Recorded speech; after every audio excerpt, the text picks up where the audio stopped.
We were talking about robots and then, about consciousness. And then how we perceive robots when they're around and when they behave, and what makes us believe that they are intelligent or something else, right?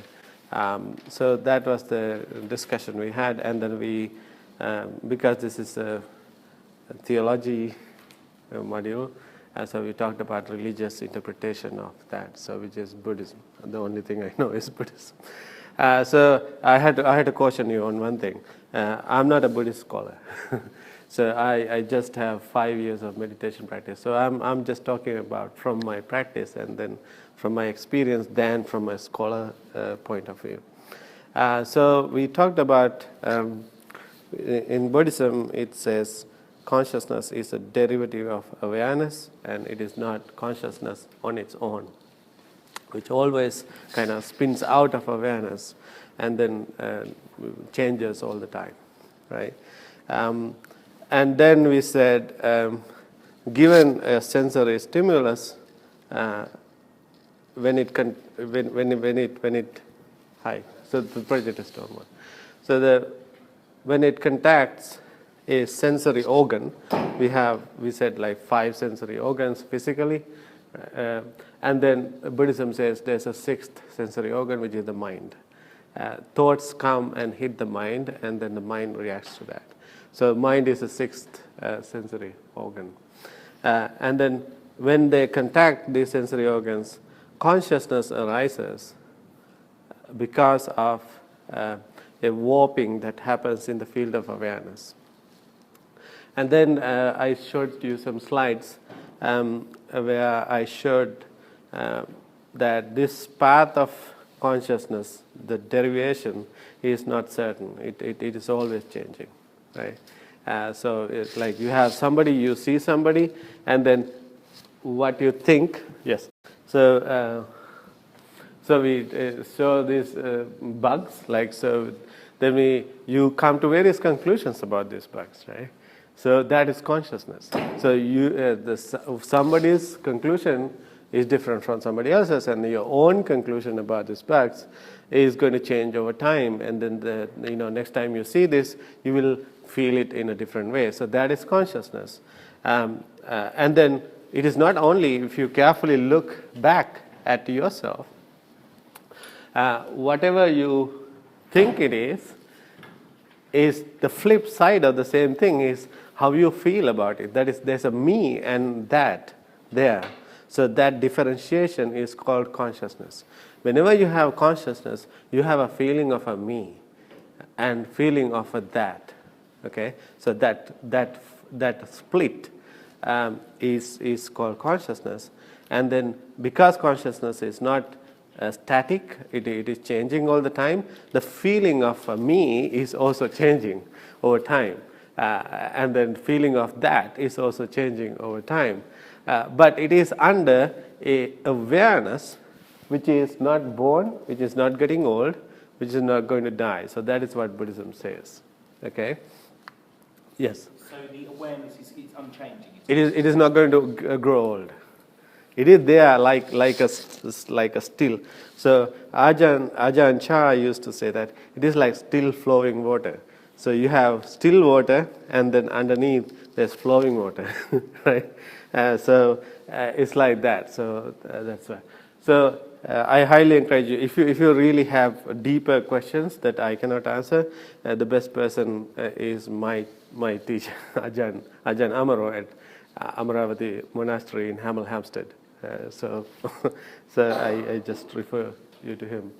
So then we talked about internal formations to make movements, like Jitsu's experiments that says that in the spinalist frogs, there are force fields or neural attractors in the spinal cord that can be recruited to synthesize complex movements. Okay, so it is not like instantaneous planning and execution of movements. It is just recruiting internal formations that are already there, right? And then these things keep on changing when we work with. So today's discussion is mostly so that like how it can be implemented in a robot. Right? So you have a swirl around obstacle and a tractor field to go to the goal, and then when you put them together, it looks very intelligent, but it is coming from two different, very primitive force fields. So then we talked about our evolution, and then we noticed that it took a long time in the evolution to perfect basic things to do with the body, and then the mind grew very fast after that. So our intellectual capabilities. So I changed it to bite primates because so, okay. So it is. Thank you very much for that. All right. So that's the thing. So simple things to do with perception and mobility in a dynamic environment took evolution a long time. Okay. So and then we said pure mental activity like meditation can change the hardware, right? So the brain. So there are changes you can see in the brain. Lateral, posterior insula, and then you can see posterior cingulate cortex changes, and then medial prefrontal cortex changes. Just because of loving kindness and concentration and choiceless awareness meditation, they drop. These are areas that are responsible for thought wandering, and then when you meditate, these areas drop, meaning you become more able to have a more focused attention on something. And the way they drop depends on the kind of meditation you do, right? And then we saw that interhemispherical links, and then let's say anterior cingulate cortex, their activity just go up just after 11 hours of integrated body-mind meditation. Just after 11 hours, it is just like 2 days of meditation. So you can see that goes up, that these areas are responsible for awareness of the rest of the brain. All right? So it is like a projector that or a torch, a flashlight that looks at other things. So your ability to be aware of other things happening in the brain, the thoughts and things like that, and then what is happening to your own body grows. Those circuits grow just after, that is visible just after 11 hours of meditation. Meaning it is not really only a bottom-up process, the mind. It is from mind to hardware too, right? So it is a two-way process. So, and then we talked about how consciousness evolves, according to Buddhism. So you have some thought and that disappears. And then this clarity grows, this and that clarity grows over time. And then you have, after some time, you have a very clear me, feeling of a me, and a very clear meaning of that. And then that ridge is a formation which was not there, and then that is called consciousness, right? And then Buddhism calls it vijnana. V is for split, jnana is for awareness. So consciousness is also called differentiated awareness, differentiated field of awareness. And then we talked about this. So because we get bombarded from 6 sensory organs and including the mind, the thoughts, there's no way we can kind of notice that it is that me is a phantom, right? So that feeling of a me is really a wobbly phantom because it's 6 simultaneous bombardments, right? So unless you really meditate, and then in meditation, what we do is like you shut down these senses, right? So you close your eyes. Now you don't get your visual stream, right? And then you put your hands together so that you don't move around. So then you shut down physical senses as much as possible, and then only what is left is the thoughts hitting the mind. And then after some time, once it is settled down, you get to see this process. You experience this process in a more kind of an isolated scenario, basically. It is like an experiment, like you do an experiment to see the effect of sunlight on plants, right? In a scientific way. So you separate two sets of plants, and then you give water equally, and then the same kinds of plants, and then you give sunlight to one and deprive the other to sunlight. So it is just sunlight you are testing, right? So meditation is an experiment where you shut down other things as much as possible and isolate the mind, and then just keep watching. And then you see this after some time of training. So that is why I said in Buddhism, intellectual understanding is not important. People can say, people can read scripts. Until you really experience this, don't believe it. That is what Buddha said, right? So don't believe that somebody says that, okay, it is not important. So that the me, this bombardment creates some kind of a phantom, and then now I get the feeling, okay, me, the happy person, me, the lecturer, me, the parent, me, the passenger, or, depending on the environment. But I take it as real, right, to be. So, but it is really orchestration that it says. So, okay, then I talked about this process of prapancha, which is mental proliferation. Is not certain. It can, from time to time, it can go to different destinations. And I was talking this to a military audience, a defense audience. The point I wanted to make is, so whenever you use technology like remote drones to bomb people, you get visual streams, your sensory streams through technology, right? Which is not natural. And then you can go to different decisions within a fraction of a second, and then you are deciding somebody's life, right? So I just wanted to highlight how dangerous that is. So we think that there is a me who is under my control. It is not true, okay? So that is not true. So that is this thing. And then Buddhism says the only way you can train these processes to be going to roughly the same type of destination is to train your intentions. That is the only thing that modulates this path. And then train your intentions to come from loving kindness, compassion, joy in others' success, and equanimity. Or the default are coming from greed, hatred, and delusion. So by birth, we get this. We don't have those things by default. We have to grow them. So then the Buddhism says, unless you grow them intentionally through meditation, it's very hard, because greed, hatred, and delusion are the more like conditioned things or stronger forces that drive this process of prapancha more often. And then for me, when I started meditation, this was a shock, right? I thought I was a good person.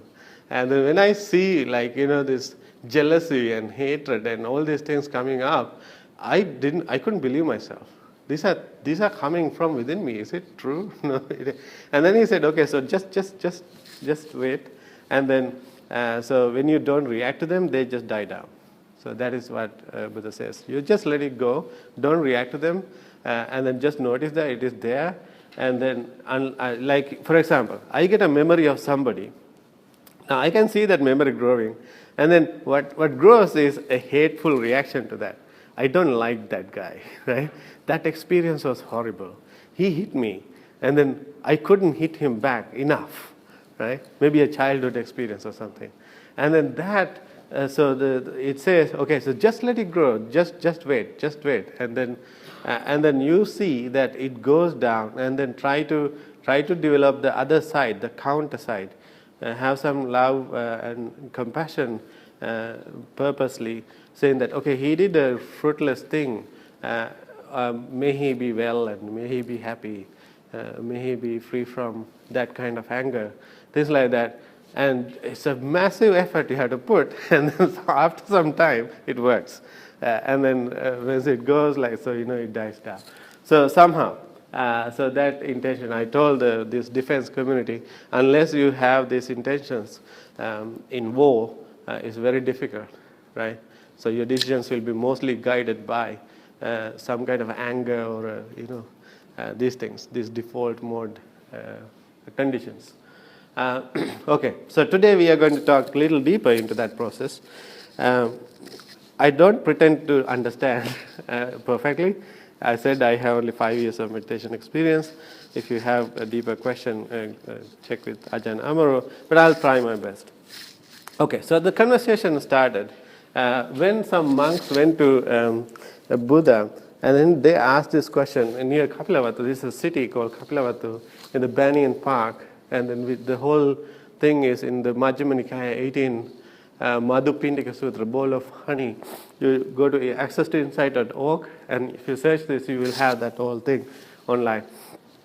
They asked this question, Lord, what sort of doctrine is there when one does not keep quarreling with anyone in the cosmos, with his deities, Maras and Brahmas, with his contemplatives and Brahmins, his royalty and all this? So the question is basically, how can we stop quarreling, fighting, wars? And then the Buddha's answer was, in essence, if under any condition, if you don't get the feeling to defend a me, a self, who should be defended, you won't go to fighting. Right? If you realize that the thing called me is just a phantom, or the thing called me is just a creation at that point, given the enemy, there is a me who should be defended, whose thoughts should be defended, whose virtues should be defended. And then if you don't think like that, there won't be war. So, but the monks couldn't understand this. This is too complex for him. And then they went to another senior monk, and then he is called Mahakashapa, and then the conversation grew, and then they came back to Buddha and then asked, "Is that right?" He explained it quite convincingly, but we wanted to verify. And then the Buddha said this: "When this is, that is." So he said, so you might think that things come in a chronological sequence of conditioning and causes and effects, right? So for example, I dropped this, it fell. So I dropped it, came before it dropping. And then most of the experiences we see in nature, we try to sequence them in a chronological order, and then we think that is caused by this. But what really happens is these are co-arising things, right? It is like, let's say you go to a symphony and then you see the music, right? You listen to the music. You don't realize that music doesn't exist without the silence in the background. And then that silence and the music coexist. When this is, that is. When music is, there is silence in the background, okay? So when there is this building, the notion of a building, there's space. Things like that, they coexist and co-arise. So you cannot blame one and blame the reason for one and identify another as the reason, right? So they are right. It's like typically when I talk to my Sri Lankan friends about the war, people say, okay, it is because of them we started the war, right? And then they say, it is because of you we started the war. It's really both of you, right? Both of you, building some kind of a hatred or something, and then, they rise together, right? Exchanging hatred and things like that. So, and then he said, okay, so there is another, from the rising of this comes the rising of that. When this isn't, that isn't. From the cessation of this comes the cessation of that. So, if you look at Paticcasamuppada, so I have stored these slides in your kits. You can download. Don't worry about it. Okay, so there is a sequence of things that. So he said the ignorance causes ignorance. From the ignorance, there are fabrications or more. So ignorance is about not knowing there's stress, right? So one thing is, so we don't realize that we move around because of stress. So let's say you want to read, and then you get bored of it, and then you want to go to the beach, and you go bored of it, and then you go into a movie, coffee, walk, talk to somebody, TV. So you jump from one to another expecting some pleasure, happiness. But you don't realize that you jumped from the first because you are bored of it. Right? So we don't notice that the rising boredom is the thing that pushes us to do something. And then we just run away from it all the time. Right? So, and he said, okay, so there's stress, you don't realize that, and then not knowing its origination, what causes it, right? And then we have stress, and when there's internal pressure to do something else, and the origination of stress is the belief that the next move will bring lasting satisfaction. That is called greed. So we have intrinsic greed that gives us the kind of illusion that, okay, if I go to a movie, I'll be happy, right? But forever kind of feeling. But when you go there and then you get bored, right? And then you go to the next thing, but believing that next thing will make you happy. And then cessation of that and not knowing the path leading to that. So because of that ignorance, he said fabrications. Fabrications are bodily, mental, and verbal fabrications. So I'll take an example. So this is the visual cortex. The visual, if you take the neurons in the visual cortex, they have a specific pattern of activation, oriented, localized, things like that. So this visual cortex could be recreated starting from natural images, millions and millions of natural images. You take them and then you run an algorithm that maximizes the information gain. So this information reconstruction error, and then subject to a constraint that is no two neurons should be doing the same thing. Right? If you impose that condition, and then if you ask the network to reconstruct that image, and then you keep doing that for millions of images, what results is a set of neurons that exactly look like the visual cortex. So what we said was the ignorance, which is not going to get some pleasure from something, involves figuring it out, right? Analyzing it. Right? Always we try to analyze the statistics. So we are driven by the statistics of that experience. And then that leaves a trace in the brain and the body and the verbal. So we try to verbalize it, right? And then that changes our language slightly, even slightly, right? So every experience, we try to find a word, right, to describe that experience. And then that changes the structure and the composition of the language itself. And then the mental fabrications are how memories are organized, how memories are related, and the bodily fabrications are these. So meaning a natural scene can drive how the visual cortex is organized, and then because the visual cortex is organized, the way we see the natural scene is also going to affect. So the previous memories or previous experiences of seeing is going to affect the way we see right now. That's the process. So Buddha said, so this ignorance of the stress, and then because of the stress, you go to experience new things, and then that leads you to experience so many things, and then all these so many things drive to tune your mental organization, the senses, and the bodily fabrications, right? And then fabrications, he said, fabrications lead to consciousness. So, for example, so you have this fabrication in the ear. So you have a funnel, and then the whole thing is organized to process auditory signals, right? So auditory pressure waves come, and then you have this funnel hitting this drum, which is just a liquid, and then going to cochlea, and then the cochlea is like a tube with viscous some liquid, and then it has hair that vibrate or resonate to different frequencies from 20 to 20,000 hertz on a human ear. And then under each hair, you have neurons that pick up this vibration and then sends it to the brain.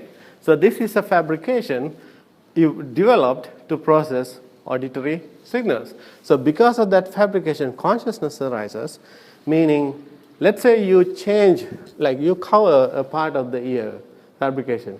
The way you feel about the sound is going to change. That is going to change. And then the way you feel about you is also going to change, right? So it is not really the sound per se that is going to give you the feeling. It is the fabrication, that fabrication of the sensory organ and your memories, right, that give you the perception. For example, I suddenly start to talk in Sri Lankan language.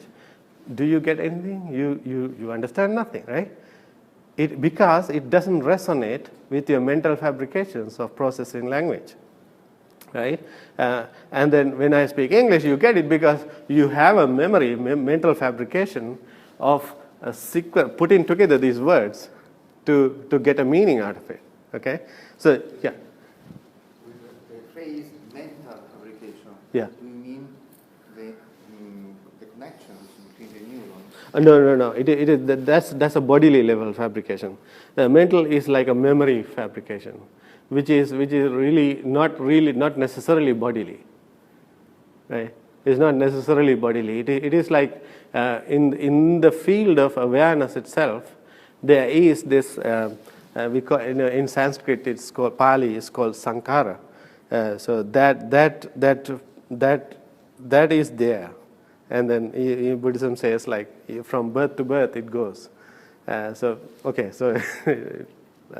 Meaning that is not really a bodily fabrication. Here you are showing It's a bodily fabrication. It's a bodily fabrication, right? So bodily, mental, and verbal fabrications. So like let's say mother. Mother is mother, but so from different cultures, so you have this mental fabrication about mother, right? So it's a conditioned thing. It is not it's a pure thing. It's a conditioned thing. And then let's say a vegetable or something. So maybe the way you define, way you describe vegetable may depend, vary from country to country. And there's a verbal fabrication. All these things decide the way you feel about that, and then the way you feel. So consciousness is that ridge separating you, a meaning, a feeling of a me, and that, right? So, and then that's this, basically the configuration of the sensing and the mental fabrications decide the way you feel about the world and you, right?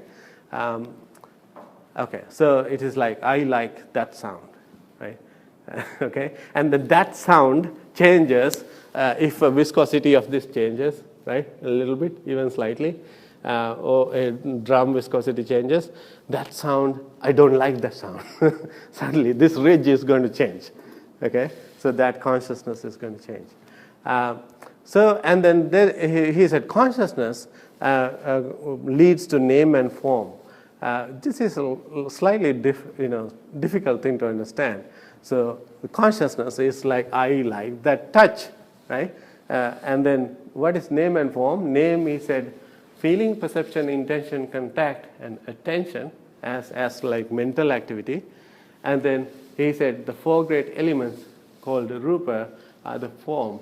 Four great elements are the nature of solidity, right?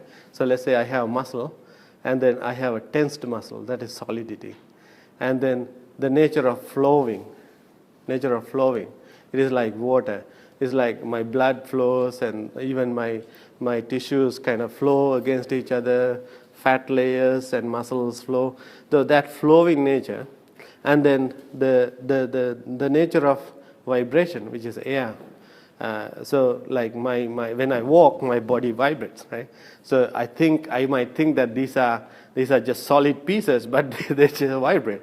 And then that is the nature of air, nature of vibration. And then the fourth is the nature of combustion, which is digestion.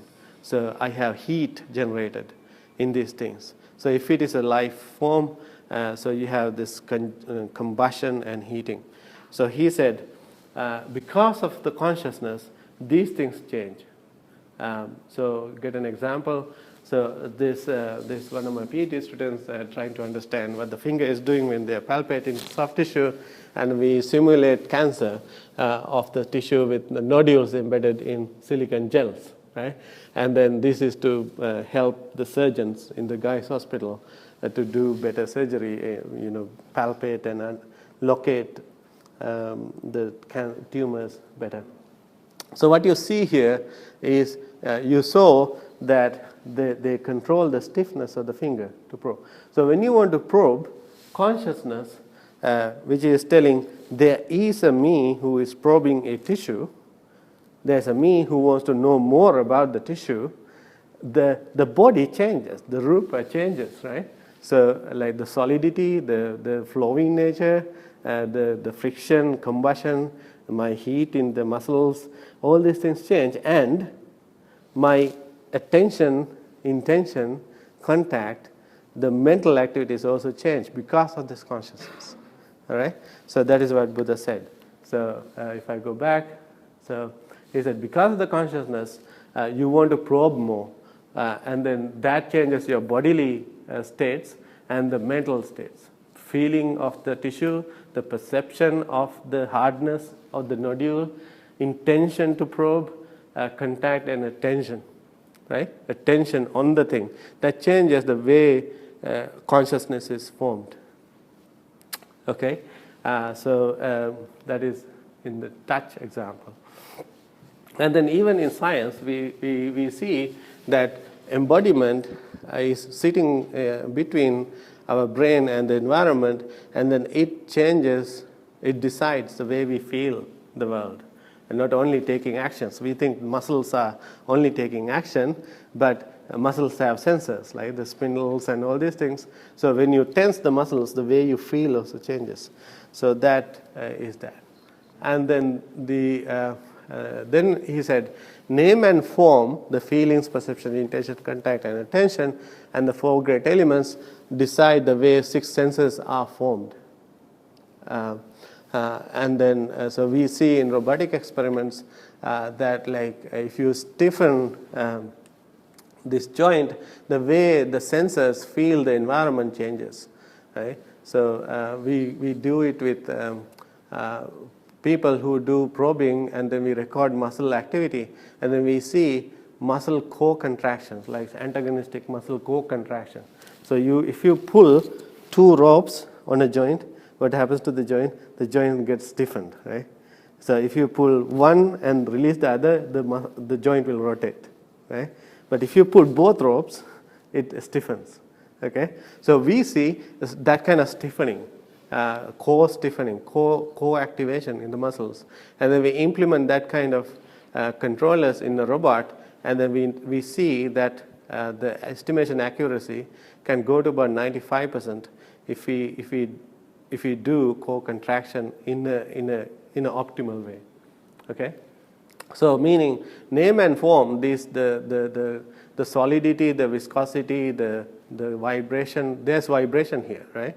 So there's a heating thing and the vibration propagating, and then the digestion, right? Heat. There's nothing big about heat here, but there's friction, and then heat coming up. We don't have a heat sensor there. So he said these things drive how the sensors are tuned. So maybe from a mongoose or a rat who wants to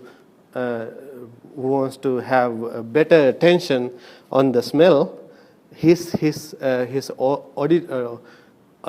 olfactory cortex might grow more than another cortex because his attention is on the smell, right?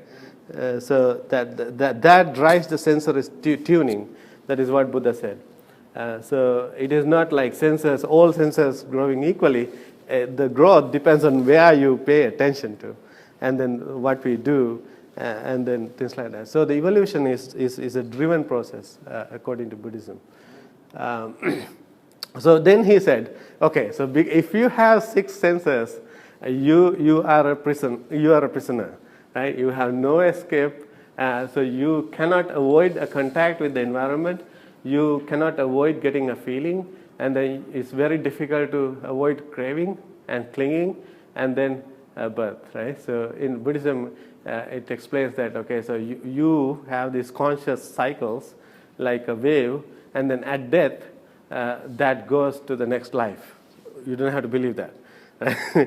So he said, so these things finally want to makes you always a person who wants to become what you are not, right? Always, right now, I want to become a lecturer who explains this better, right? So I am not stopped. So that is what he said. Always, like let's say you want to become the person who wants to get out of the lecture and then go and breathe some fresh air. So always you have some intention to do something which is not here, right? So that push is always there. And then that push continues, he said. At death, he said, that push drives you, whatever the last push drives you to the next life, he said. Okay, so now this might look like a cycle, like ignorance, mental, bodily, verbal formations, consciousness, name and form, 6 sense media, contact, feeling, craving, clinging, become. It is, Buddha said, okay, so there was an example, when he explained it, there was a monk called Venerable Ananda who was sitting next to him. And he said, oh, that is like a pot of honey. I understood perfectly well. Buddha said, no, Ananda, I don't think you really understood it. It has so much intricacies, interconnections. It is not like a cycle like that. And then really, when you meditate, you see that this has so many interlinks. When you experience it. It is not a intellectual. Intellectually, you might think it is right. It has so many interlinks. And they just co-arise and coexist, things like that. So the point I wanted to make, going back to robots, living with robots, is robots will never develop this consciousness unless they have some kind of ignorance, unless they have some kind of feeling that they get bored, right? And then they has a push to do something else, and consciousness will never arise unless there's a field of awareness, right? Awareness, right? That still awareness must be there for it to develop a consciousness. So it is always we thinking that the robot has some consciousness. It is not really there. So it is my prediction. It may not be true in the future. Maybe a robot will get access to this field of awareness, right? Who knows? Right? I don't know, but I doubt. Okay, so that's the big discussion about this. This is called the dependent co-arising discourse. If you go and do a search, so the best place to search is accesstoinsight.org, which is the most respected English translation of the original Pali canon from Buddhist scripture. And then still, if it is not very sure, if you really want to probe further, to talk to Ajahn Amaro. That is the best person I know. Hemel Hempstead, in Hemel Hempstead, Amaravati Monastery. So it is from him I got this experience. So if you are religiously kind of inclined to get free from stress, Buddha said these are very difficult things to conquer here. He said this is the weakest link, right? This is the weakest link. He said, when you get a feeling, just try to remember that it is just a feeling, right? and then it will stop to push you, right? So for example, I have let's say injury and I have pain, and then I usually try to run away from it, right? So I want to get a medication. It's fine, useful. But remember that it is very useful to have the pain if you have an injury, right? So because you pay attention to that and then you take care of it. And there are patients, like maybe diabetics patients, they don't get that feeling of pain, and then they end up being amputated, right? So remember, okay, be grateful to the pain. Okay, pain is there, and then say, oh, pain should be there if there's an injury, right? It's okay. I don't like the pain, but I don't hate the pain. It's a slight difference. I'm not running away from the pain. I don't like the pain, but I radically accept it as part of this situation.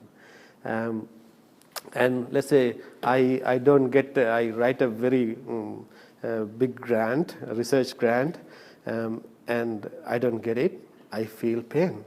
But the thing he said, okay, right.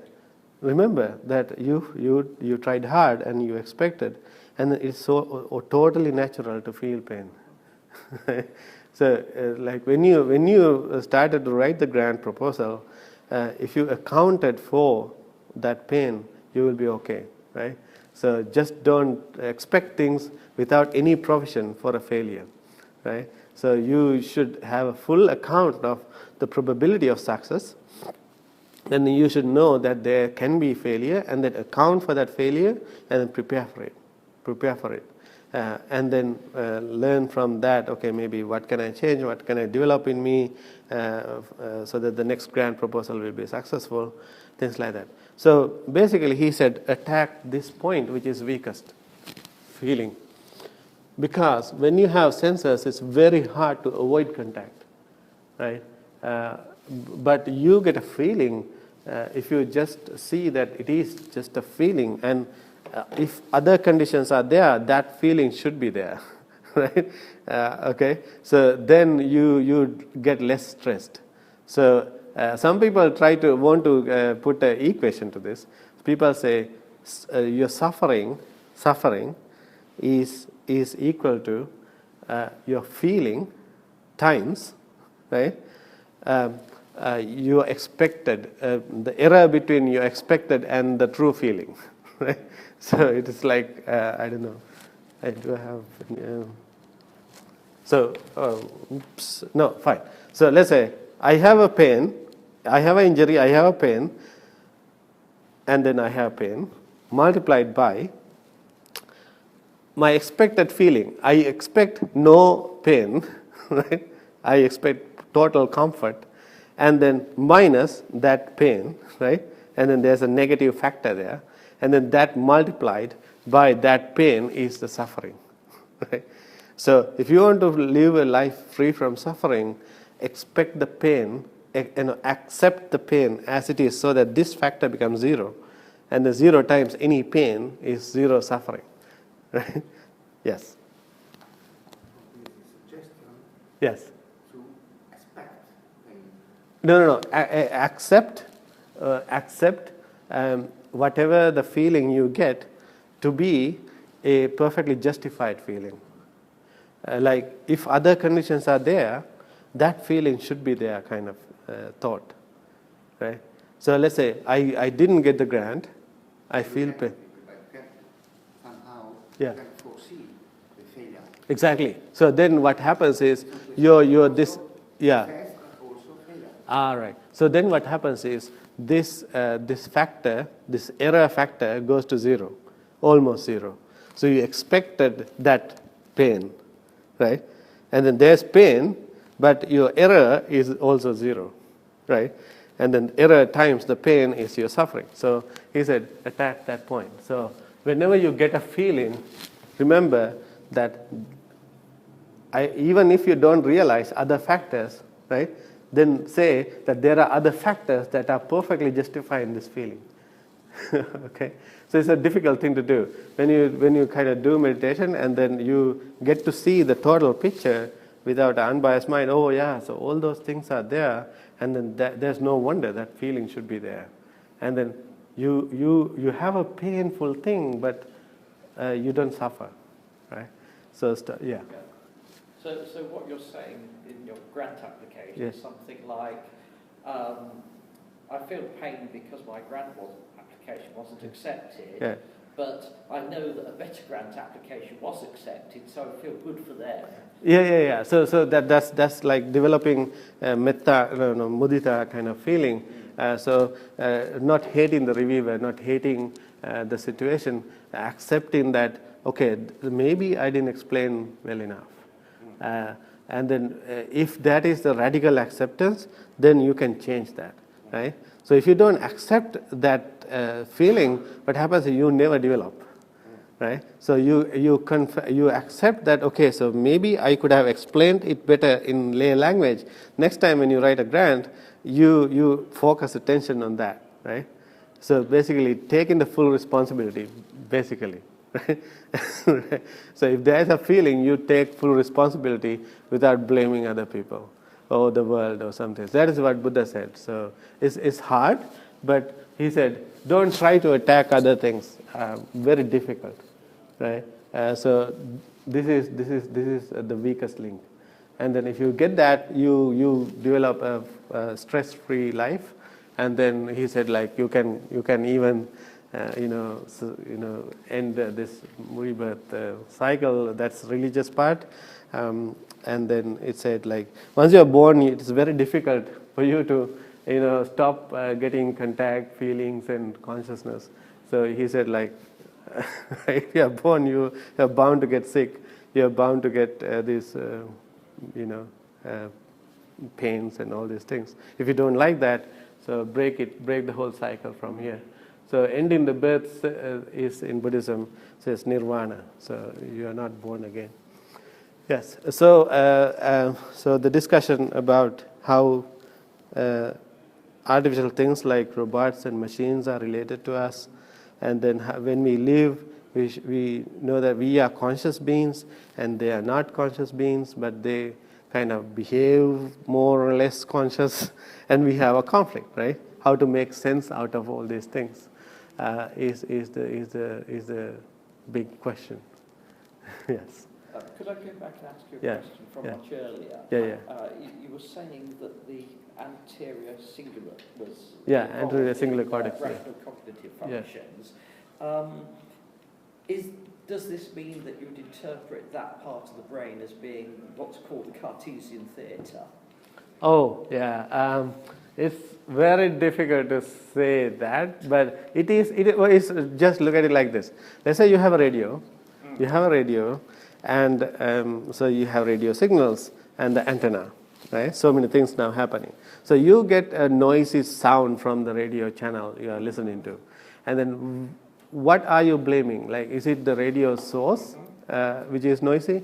Your antenna is loose, or your circuit has a broken capacitor or something, right? So these brain circuits are like those capacitor, inductor, all these circuits. But the Yeah. Cartesian theatre Yeah. was specifically this idea Yeah. that there is one part of the brain, which, so to speak, is like seeing what everybody else is doing. Yeah, And it yeah. seemed that what you were saying is Yeah, that yeah. that was the anterior Yeah, cingulate. and And I wanted to know. Yeah, because so- I've read a lot about other people's ideas of how the brain works. Yeah. And some people say there is no such thing as a Cartesian theatre. It just doesn't exist because things happen even before you're aware of them. Yeah, exactly. So what it doesn't, they don't claim that anterior cingulate cortex is the circuit that is responsible. Right. But what they say is when you grow your ability to be aware of the entirety, the body, mind, everything, what grows is this area. Right. So it is coupled with your ability to be aware of the moving things around, even your thoughts. This growth, but it doesn't say that it is the thing that is. But now these are all very recent research, like 2010 it is going up, because earlier we didn't have very precise technologies to test Buddhism. So like now with the fMRI studies, all these technologies, without affecting what they are doing, I mean, it's very hard to get a person to meditate inside this thing.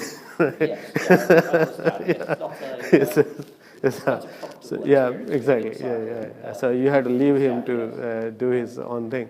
But evidence are emerging that the mind and the body, the brain, they are plastic, and then they are interacting.